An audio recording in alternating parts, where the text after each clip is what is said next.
Throw me the ball and watch what I do with it. You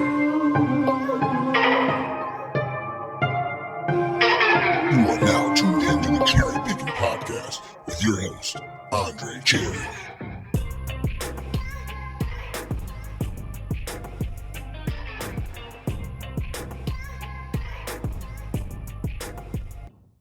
Hey, what's up, everybody? It is Andre Cherry, your host of the CherryPickin podcast, and I want to welcome you in to another exciting season of my show.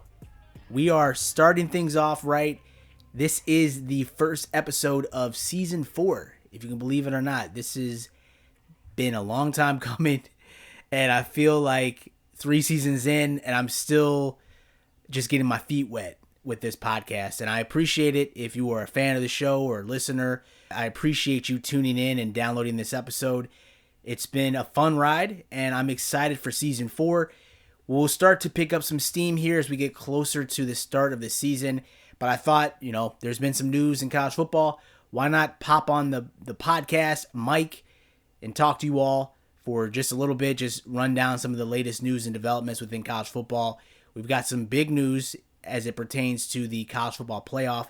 So I want to read you a press release that I received about a week or so ago and just share my thoughts about the proposed 12-team playoff. And it's really exciting. It really is. And I hope you are getting excited for the season.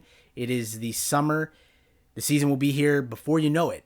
And so I'm excited to dive in on this first podcast episode of season 4. Can you believe it? It's kind of crazy if you think about it, but I'm excited to get this season kicked off, and I appreciate you all listening to this episode. So we'll go ahead and dive right in, folks. So on June 10th, 2021, I received a press release from the College Football Playoff in regards to a 12-team playoff proposed by College Football Playoff Working Group.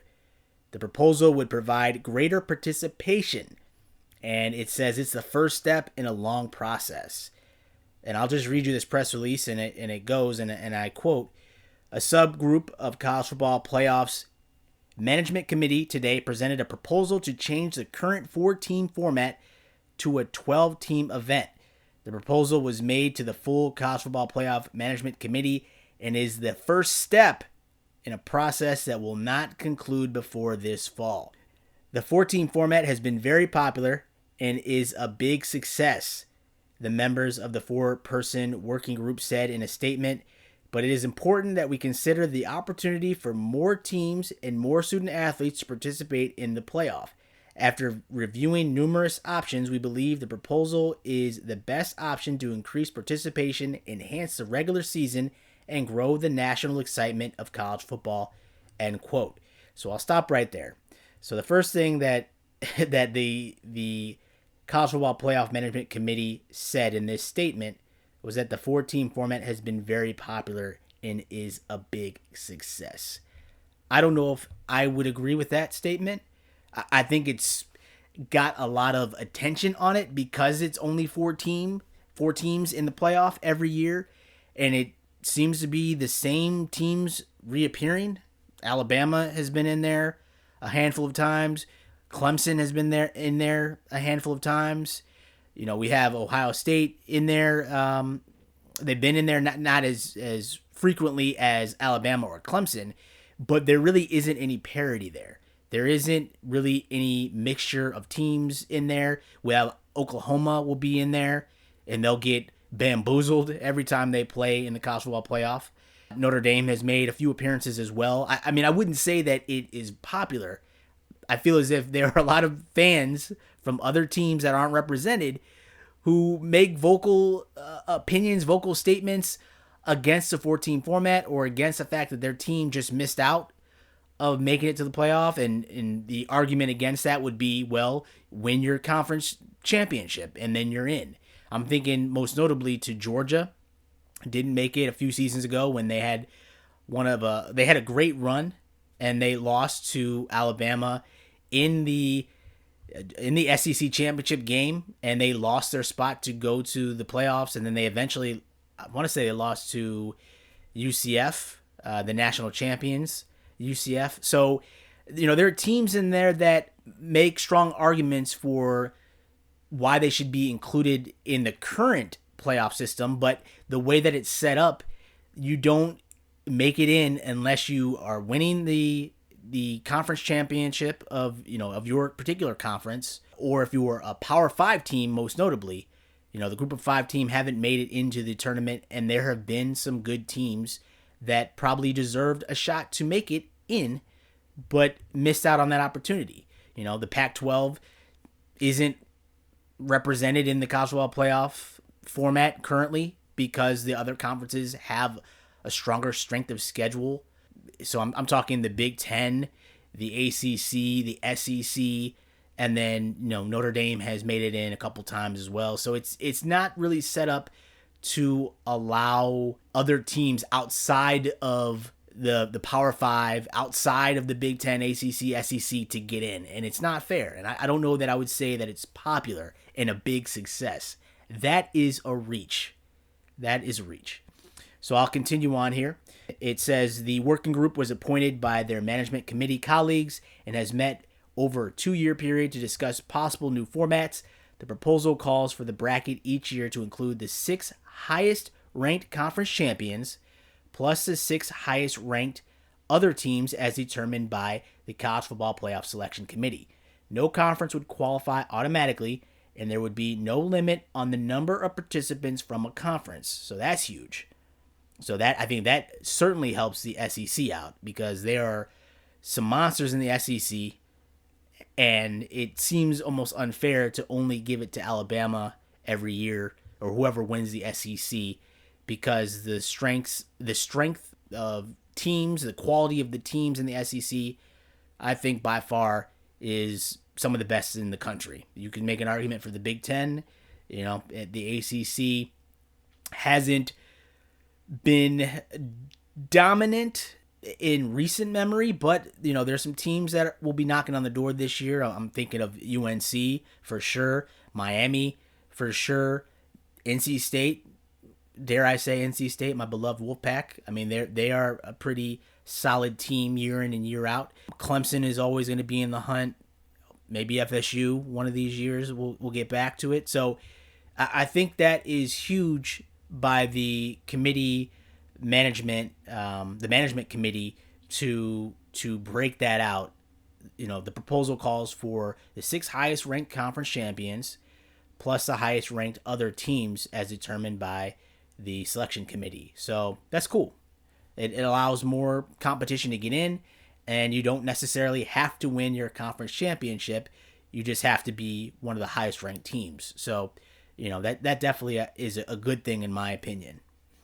The 4 highest ranked conference champions would be seeded 1 through 4, and each would receive a first round bye, while teams seeded 5 through 12 would play each other in the first round on the home field of the higher ranked team. The team ranked number 5 would host number 12, team number 6 would meet team number 11, team 7 would play team 10, and team 8 would meet team 9. Under the proposal, the quarterfinals and semifinals would be played in bowl games. The championship game would continue to be at a neutral site as under the current format. So after reading that section of the press release, I think that's kind of cool too. The 4 highest ranked conference champions, they'll be seeded 1 through 4. They each get a bye, which is understandable. And then the teams seeded 5 through 12 would play each other in the first round on the home field of the higher ranked teams. So that's pretty cool. So, presumably you could be getting a college football playoff game at UCLA or USC, or, seeing that at Michigan, assuming Michigan can make it into the college football playoff if this ever does get approved. That's cool to see some of these games at some historic sites, you would assume. If these teams play well enough to make it in, if they don't win the conference championship, that's not a problem. You just have to be one of the highest ranked teams to get in. Presumably we could be getting matchups at some historic sites throughout college football. Like, that would be so cool. That'd be so dope to see a college football playoff game at a university. So if you're a Northwestern Wildcat fan, you could be watching a college football playoff game in Evanston. Chicago's Big Ten team, Northwestern. Or you could even see a game potentially at TCF Bank Stadium, where you're watching the Minnesota Gophers row that boat. So PJ Fleck has got his boys rowing that boat. Anything could happen in the playoffs, and I think expanding it the way that they are thinking about potentially doing is a good thing. And I think it's cool that they want to get universities involved and stage playoff games at schools. It just makes me feel as if everything is more connected and that it's more of a communal thing. And what I mean by that is, the NIT tournament or even the NCAA tournament, it's cool because, you've got these sites throughout the country. Some of the sites are at programs, at schools, at universities, and I feel like there's an aspect of that makes it so unique and so special to college sports. The fact that you have these games played at universities, and the fact that the students are there and the fans and alumni are all there, they can enjoy it. And I think there's something special and there's something to be said about having that be a potential part of this proposed plan where, some of the teams will get a chance to play on home fields of the higher seeded team. I think that's really unique and that's really cool. The 4 members of the working group, we got Big 12 Conference Commissioner Bob Bowisby. We got SEC Conference Commissioner Greg Sankey, Mountain West Conference Commissioner Craig Thompson, and Notre Dame Athletics Director Jack Swarbrick. Presented their recommendation today during a virtual meeting of the full management committee that administers the college football playoff. The next step in the process is for the 11-member management committee to review the recommendation at its upcoming meeting in Chicago, June 17th through June 18th. If the management committee endorses the 12-team proposal or reaches consensus on an alternative model or decides to retain the current format, it will forward a recommendation to the College Football Playoff Board of Managers, which will meet June 22nd in Dallas. During the board's June 22nd meeting, it will review the recommendation from the management committee and decide whether to authorize feasibility assessments and potentially discussions with other entities that would allow for implementation of any altered format. If the board authorizes this summer study period, the board would meet again in September to review the results of the summer assessments and also the input from presidents, athletic directors, coaches, student athletes, and others. Any decision on changing the format would be made by the board. And then we've got a quote here. This is a very exciting moment for college football, the working group members said in the statement. We think we can capture what student athletes and fans love about the game and extend it to more people in more places while enhancing what's great about the regular season. Bill Hancock, executive director of the College Football Playoff, said, now that the working group has presented its proposal, the management committee will solicit input from university presidents, coaches, athletic directors, student athletes, and others. That input will help inform what the management committee recommends to the ultimate decision makers, the presidents and chancellors who serve on the board of managers. I do want to remind you that the final decision will be made by the board of managers and that decision will not come before this fall. End quote. The date of implementation of a potential new format was not part of the working group's proposal and would be a matter considered if any recommendation is approved by the board of managers. Hancock said the format will not change this year or next year. The current agreements for the 4-team college football playoff extend through the 2025 through 2026 season. Other elements of the working group's proposal included the following. While the playoff calendar is still to be worked out, broadly, this is the recommendation. First round games would take place on campus sometime during the 2-week period after conference championship games. Quarterfinals would be played on January 1st or January 2nd when New Year's Day falls on a Sunday and on an adjacent day. Semifinals and championship game dates are to be determined. Semifinals likely will not be played as a doubleheader. The playoff bracket would follow the rankings with no modifications made to avoid rematches of teams that may have played during the regular season or are from the same conference. So that's an important one. The playoff bracket would follow the rankings with no modifications made to avoid rematches of teams that may have played during the regular season or are from the same conference. The bracket would remain in effect throughout the playoff, i.e. no reseeding. The working group's charge did not include deciding which bowls might be a part of the college football playoff in the future. However, the group did recommend that if traditional bowls host games, teams would be assigned to their traditional bowls for quarterfinal games with priority going to the higher seeded team. All 11 games would be under the college football playoff umbrella, with the administrative specifications and the process for selecting the 6 bowls that would rotate as hosts of the quarterfinals and semifinals still to be determined. And that is the statement from the College Football Playoff Management Committee. That is their release that was sent out on June 10th. And so I shared it with you. I read it for the first time with you all on this podcast.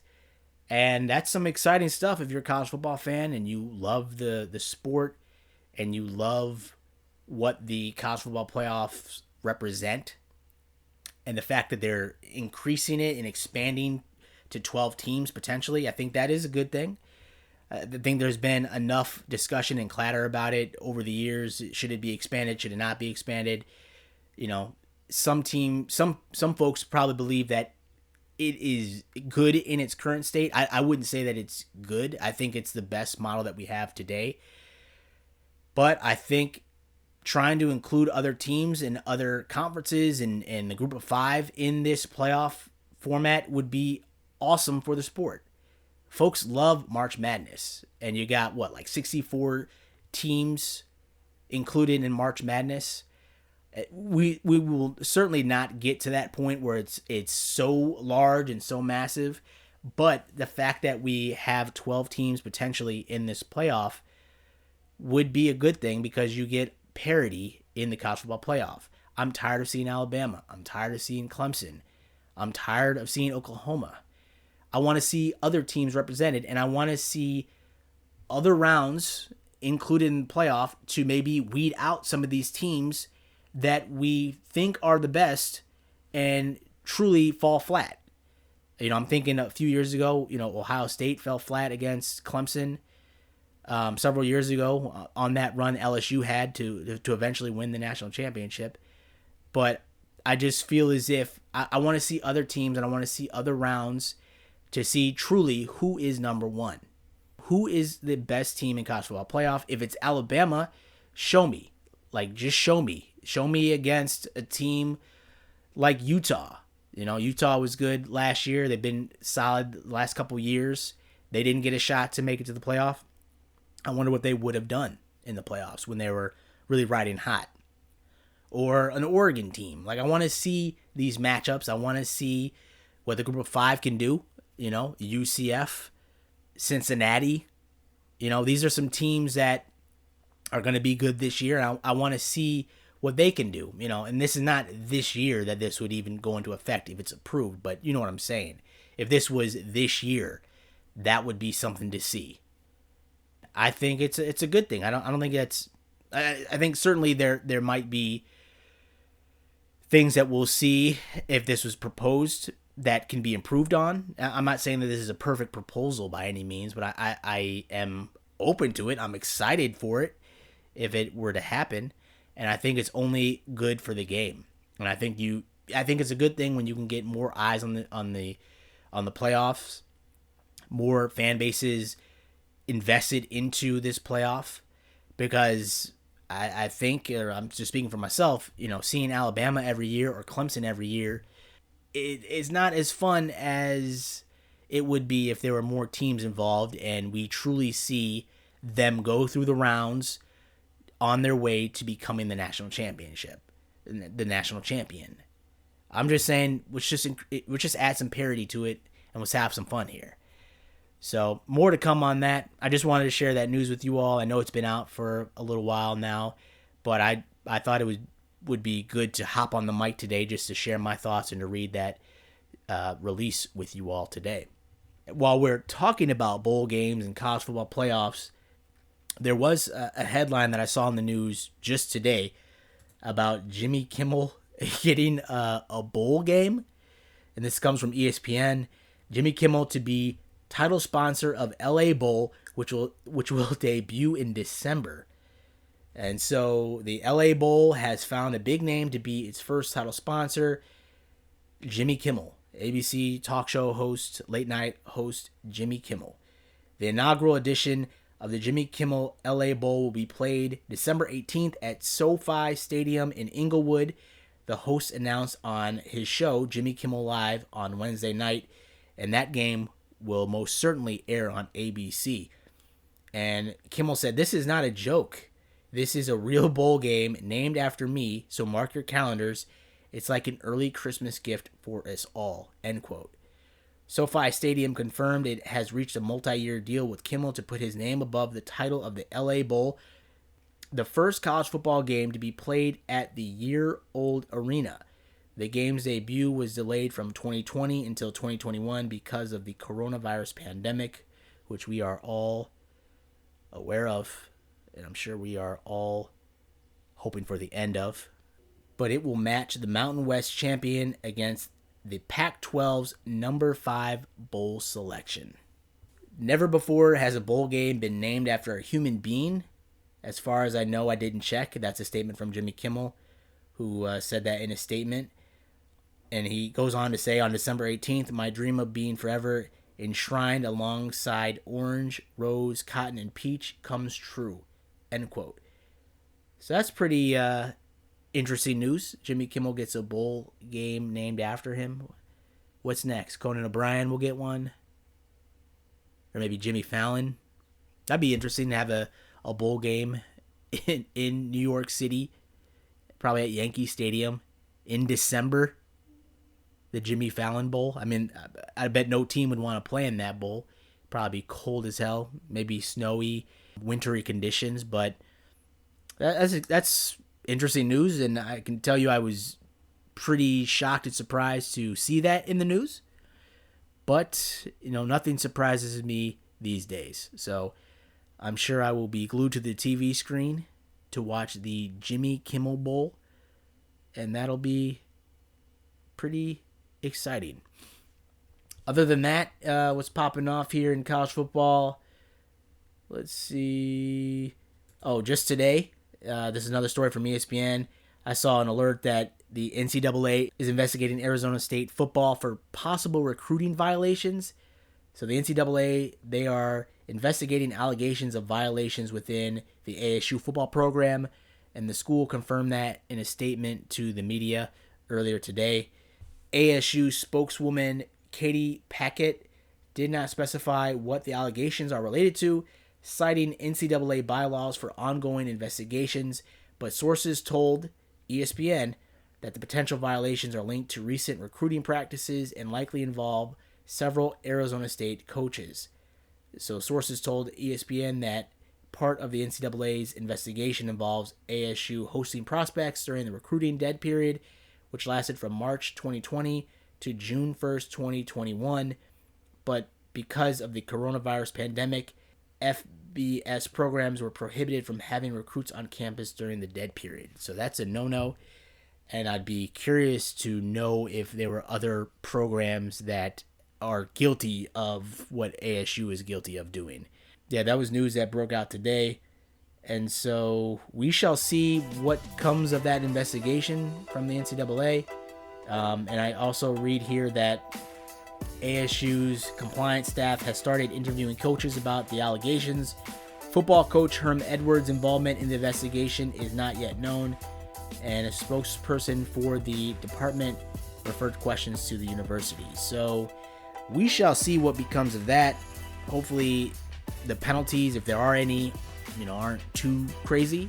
I like ASU. I like Herm Edwards. I like what he's doing there. And so that would be a devastating blow if they are found guilty of recruiting improprieties. And I'm sure they would likely be, suspended from going to a bowl game or something like that. But we'll have to just wait and see what comes out in the news in regards to the NCAA's investigation. But I think that's all that I had today. I really just wanted to hop on the mic and kind of dust off the cobwebs. It's been a little while since I've done a podcast for the CherryPickin podcast. I do have a new podcast out. It is called the Everything Else Podcast. I've got a few episodes out there right now. Please feel free to check it out if you like pop culture topics and just other things outside of sports. I would love for you to download and listen to the show if you'd like. More to come on that front, but I'm excited for college football to come back. I was excited to do this podcast, and hopefully you learned a little bit about the potential 12-team playoff that has been proposed, and I'm excited to see what comes of that. I'm hoping that we can get more involvement in the playoffs, and it'll be interesting to see what actually is approved and what actually happens here in the coming months with that proposal. But with that, I want to say thank you for downloading the show. Thank you for being a friend. Thank you for listening. Hope you guys are staying safe, healthy, and sane. Please continue to wash your hands and your feet, put lotion on your elbows, and just love one another. If we can do that, this world will be a better place. But thank you guys. Look forward to talking to you soon. And I can't wait to release more college football content. I can't wait for college football to start. It'll be here fairly soon. In a couple months, we'll have college football back in our lives. So with that, I'm going to sign out. I'm going to sign off. Thank you all for listening. Can't wait to talk to you soon. Take care. Peace.